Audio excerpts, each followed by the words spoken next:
Okay guys, so we're going to go ahead and get started with our first lesson, which is just building a shape, kind of making a part file in Onshape. And this is a part that I'm confident that all of us can make in Inventor. So really our goal is just to get used to using Onshape and doing that. Now, if we look at this part, just one thing to note is that even though it's not mentioned, it should be mentioned. Each one of these rectangles has the same width. So these are all equal. So like this distance is 40. That means since there are 4 of these, each width of these rectangles are 10. So that's something just to kind of point out. And what that also means is down here, right, if we took our mouse and went down, that distance is also 10. So this is the shape we're going to be making. It's posted in the Google Classroom for you guys as well. So I'm going to go ahead and jump over to Onshape. And when you open up Onshape and you get logged in, your screen will look like this. You can go to Create. If you want to make folders, you can. Like you can make a folder for, Intro to Engineering Design. And then if you wanted to go into that folder, you can. You don't have to. It's not something that you need to do. But if you want to make folders, you can. Then we're going to go to Create, and we're going to go to Document. And so this is our first file. When you go to Document, it's not really a part file or an assembly file. It can actually be all of them. So Onshape works a little bit differently. So we're going to just call this Assignment 1. And if you notice down here, this is the part studio. So we're making a part. It's actually already made an assembly for us. If we went to the little plus, you can make another part, another assembly, or a drawing. We're not going to worry about that right now. But what we do want to do is back here, all of these units were in millimeters. So what we're going to do is we're going to go ahead and click these 3 little dots there, or 3 little bars. And we're going to go to Workspace Units, and we're going to change inches to millimeters. And press the check mark. That way we know that our units are in millimeters.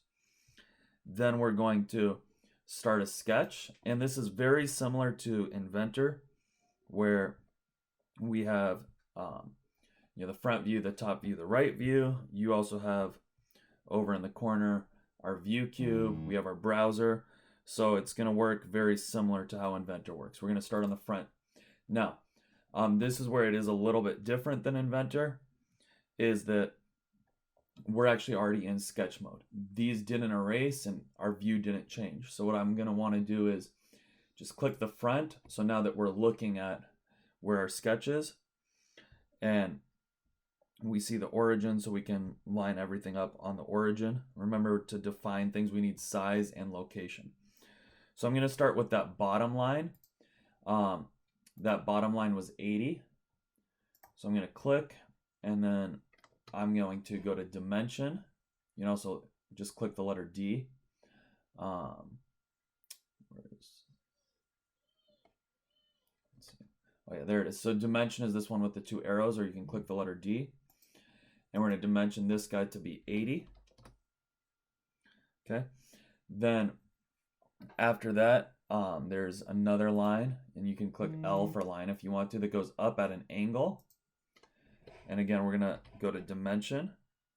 And the angle was, so we're going to click dimension between those two. That angle was 45 degrees. And then we're also going to click the 2 end points. And we want to make sure we're not doing this sideways one, or that angled one. We want to go just left and right, was 10 across. Okay. We're going to click the line tool again. And then starting there, we're going to go up. One thing I do like about Onshape, we're going to go over, is that it's a little bit more clear when we're, going straight vertically and clicking on lines.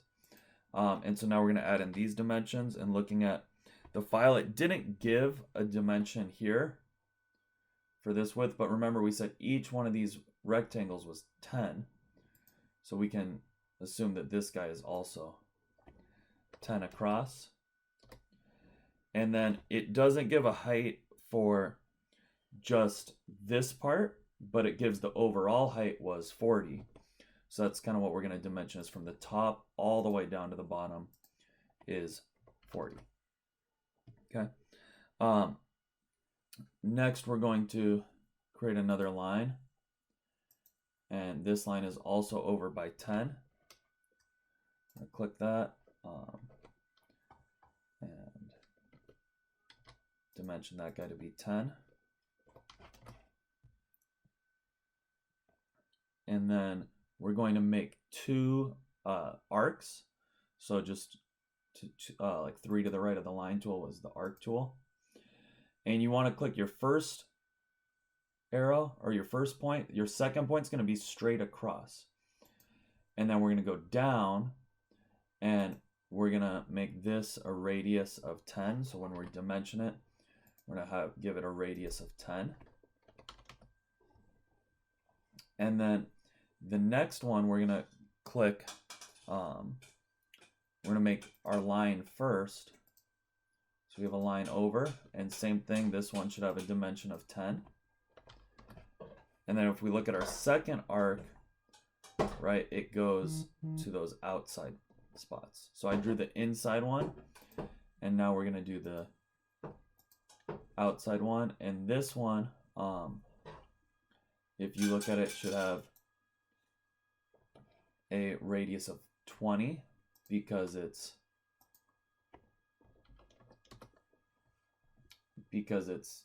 had this extra 10, right?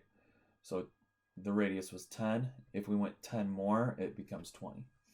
And you notice that these turn black when they become defined. So you want to make sure in Onshape that all of your parts, all of your lines turn black to make sure they're fully defined. Okay, now let's go ahead and continue this. We're going to go down.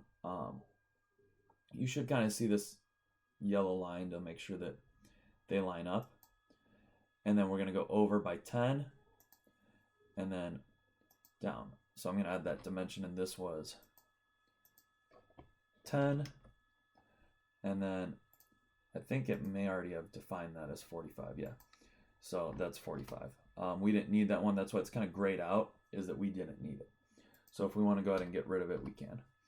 So now everything's black, meaning it's all fully defined. And so now we can hit this check mark up here to finish our sketch. And in Inventor, it automatically kind of knew that we probably wanted to go to our isometric view. Onshape doesn't change the views for us, so we're just going to click this top corner so we can kind of see it at an angle. And then extrude is up here, or you can hit Shift E. And so we're going to extrude both of these. We're going to click on both of them. And we want to extrude it. If we look at it, everything, the whole shape goes out by 30. Right here, that 30. And then just this top arc goes out. If we look at it, it's this here.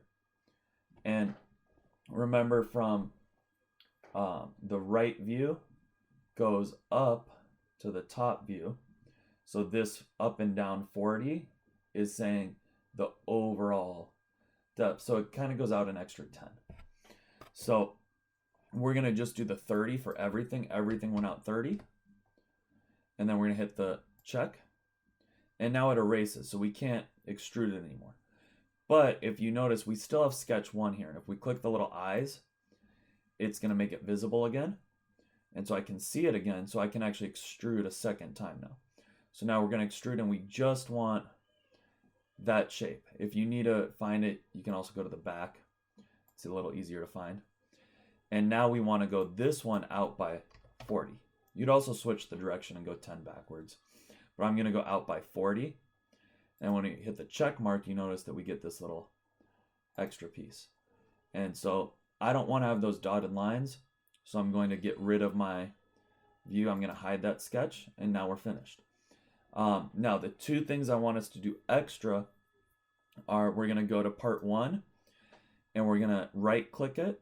And we're going to press assign material. We want to give it a material. So we're going to go ahead and type in here ABS. ABS is the material that we would 3D print from. So if we were to print this on one of the printers in our classroom, we would print it in ABS. And if you want to, you can color it. So if you right click, edit appearance, and give it a different color. And then what you are going to do is you're going to left click the part, right? When I don't click it, if you look in the bottom right, there's nothing. But once I click it, if we look in the bottom right, there's this little icon that kind of looks like an old scale. And when we click that, it displays our mass properties. So this is how I know that you built your part properly. And you can check too, right? Your mass should be 0.132 pounds.